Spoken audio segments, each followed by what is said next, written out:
Manajemen sumber daya manusia berbasis kompetensi sebagai strategi membangun organisasi yang kompetitif. Arti dan pentingnya manajemen sumber daya manusia berbasis kompetitif yaitu salah satu fokus pada tujuan perusahaan atau organisasi sehingga seluruh karyawan sebuah perusahaan atau organisasi dapat mencapai hasil yang diinginkan atau yang diharapkan di awal waktu. SDM tercapai jika SDM memiliki pengetahuan, keterampilan, maupun kapabilitas yang tinggi. Adapun juga strategi pengembangan sumber daya manusia untuk perusahaan, yaitu yang pertama dengan melakukan pelatihan, yang kedua pendidikan, yang ketiga pembinaan, dan yang keempat rekrutmen, yang kelima mengadakan perubahan sistem, yang keenam kesempatan, dan yang ketujuh penghargaan bagi karyawan. Kita masuki materi strategi manajemen kinerja. Sebelum kita masuki strategi manajemen kinerja, kita mengetahui dulu apa itu manajemen strategi dan manajemen strategi. Yang pertama, kejujuran, pelayanan, tanggung jawab, perumusan tujuan, dan komunikasi dua arah. Itu yang pertama, tujuan administratif, dan yang kedua, tujuan pengembangan, dan yang ketiga, tujuan strategi. Manajemen kinerja dibagi atas tiga, yaitu yang pertama, manfaat bagi perusahaan, dan yang kedua, manfaat bagi manajer, dan yang ketiga, manfaat bagi seluruh karyawan. Konsep manajemen sumber daya manusia strategis. Manusia strategis yaitu bertujuan untuk mewujudkan strategis dan kebijakan organisasi melalui pengembangan program dan prosedur yang dimiliki organisasi. Strategi manajemen sumber daya manusia merupakan manajemen terampil dalam mendapatkan sesuatu yang lebih baik dalam pesaing untuk mencapai tujuan organisasi tersebut. Strategi sumber daya manusia berdasarkan sumber daya, yaitu yang pertama sumber daya manusia yang unggul, dan yang kedua sumber daya strategis bisnis. Konsep manajemen sumber daya manusia. Manajemen sumber daya manusia atau yang disingkat dengan MSDM adalah pemanfaatan sejumlah individu secara efisien dan efektif serta dapat digunakan secara maksimal untuk mencapai tujuan organisasi atau perusahaan tersebut. Manajemen sumber daya manusia unggul.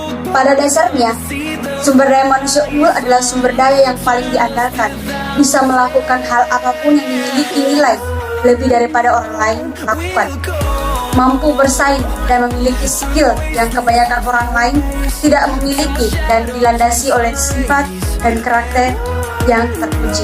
Dalam perusahaan, untuk mencapai keunggulan sumber daya manusia yang unggul, daya manusia meliputi tiga, yaitu yang pertama strategis inovasi, dan yang kedua strategi peningkatan mutu, dan yang ketiga strategi pengurangan biaya. Merumuskan dan menerapkan strategi sumber daya manusia. Pertimbangan dan proses dasar strategi sumber daya manusia. Ada hal-hal yang diperhatikan dan dipertimbangkan adalah bagaimana menciptakan sebuah rencana untuk membangun karir yang baik. Tujuan pengembangan organisasi, yaitu yang pertama sebagai alat dalam mengidentifikasi perubahan, dan yang kedua mendukung inovasi produk, dan yang ketiga mempromosikan dan mengelola pertumbuhan, dan yang keempat menganalisasi proses kerja. Strategi untuk pengembangan organisasi. Pengembangan organisasi dikatakan sebagai proses yang sangat memerlukan waktu dan hasil yang tidak instan karena banyaknya tahapan proses dan evaluasi selama dijalankan. Ada beberapa pertimbangan, yaitu yang pertama menyatukan perencanaan bisnis, yang kedua bagaimana manajer melakukan perencanaan objektif, dan yang ketiga bagaimana merancang motivasi menjadi tujuan. Gambaran umum tenaga kerja. Tenaga kerja merupakan orang yang mampu melakukan pekerjaan di dalam maupun di luar hubungan kerja. Jenis-jenis tenaga kerja, yaitu yang pertama tenaga kerja menurut sifatnya, dan yang kedua tenaga kerja menurut kualitasnya. Lapangan pekerjaan. Lapangan pekerjaan merupakan suatu bidang kegiatan dari usaha perusahaan atau instansi di mana seseorang bekerja atau pernah bekerja. Contoh lapangan pekerja yaitu yang pertama lapangan kerja pada bidang pertanian, peternakan, perikanan, dan kehutanan. Klarifikasi tenaga kerja.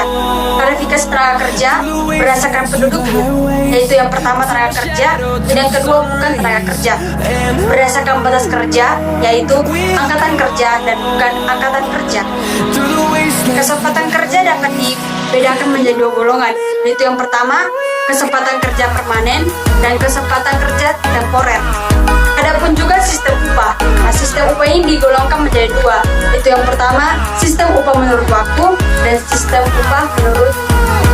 upah bagi hasil. Pengangguran. Pengangguran adalah bagian dari angkatan kerja yang tidak bekerja atau sedang mencari usaha atau lapangan pekerjaan. Penyebab terjadinya pengangguran yaitu yang pertama, menurunnya permintaan tenaga kerja, adanya kemajuan teknologi, jumlah lapangan kerja yang sempit, manajemen sumber daya manusia unggul. Pada dasarnya, sumber daya manusia unggul adalah sumber daya yang paling diandalkan, bisa melakukan hal apapun yang memiliki nilai lebih daripada orang lain melakukan, mampu bersaing dan memiliki skill yang kebanyakan orang lain tidak memiliki dan dilandasi oleh sifat dan karakter yang terpuji. Dalam perusahaan, untuk mencapai keunggulan sumber daya manusia yang unggul,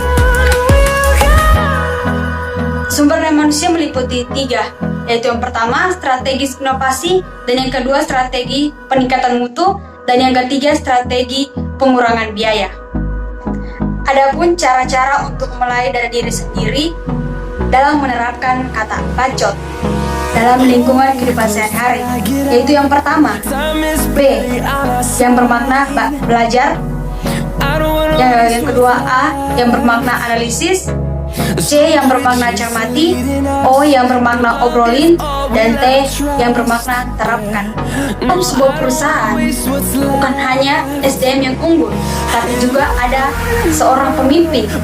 Nah, seorang pemimpin ini adalah orang-orang yang hanya terpilih, yaitu yang pertama seorang pemimpin mempunyai 10 aspek, yaitu yang pertama mampu memiliki karisma, yang kedua mampu memiliki keberanian, mampu bisa berpidato, yang mampu mempengaruhi orang lain, mampu membuat strategi, memiliki rasa moral yang tinggi, yang memiliki rasa harmonis dan humor, dan bisa menjadi mediator, mampu menjadi motivator, dan mampu bisa mengendalikan diri sendiri. Pentingnya perencanaan karir. Perencanaan karir adalah pola pengalaman berdasarkan pekerjaan yang merentang sepanjang perjalanan pekerjaan yang dialami oleh setiap individu atau pegawai. Manfaat perencanaan karir yaitu yang pertama, menurunkan tingkat perputaran karyawan, memenuhi kebutuhan organisasi akan sumber daya manusia, mendorong semangat kerja karyawan, memberikan informasi kepada organisasi dan individu mengenai jalur potensi karir. Yang mempengaruhi perencanaan karir yaitu yang pertama, tahap kehidupan karir, dasar karir, dan jalur karir. Tahap dalam perencanaan karir yaitu tahap penegakan, tahap kemajuan, tahap pemeliharaan, dan tahap pensiun. Adapun juga pusat perencanaan karir, yaitu yang pertama pusat perencanaan karir individu dan pusat perencanaan karir organisasi. Perencanaan karir yaitu yang pertama penyuluhan karir, perencanaan karir individu. Sistem informasi sumber daya manusia. Sistem informasi sumber daya manusia merupakan salah satu bentuk interaksi atau pertemuan antara bidang ilmu manajemen sumber daya manusia dan ilmu teknologi umumnya. Manfaat diterapkannya sistem informasi sumber daya manusia yaitu yang pertama meningkatkan efisiensi, dan yang kedua manajemen data, dan yang ketiga meningkatkan produktivitas. Tujuan dan kegunaan sumber daya informasi sistem informasi sumber daya manusia yaitu yang pertama untuk meningkatkan efisiensi dan yang kedua agar lebih strategis serta berhubungan dengan perencanaan sumber daya manusia. Sistem informasi sumber daya manusia meliputi 3 subsistem input, yaitu yang pertama sistem informasi akuntansi, dan yang kedua penelitian sumber daya manusia, dan yang ketiga intelijen sumber daya manusia.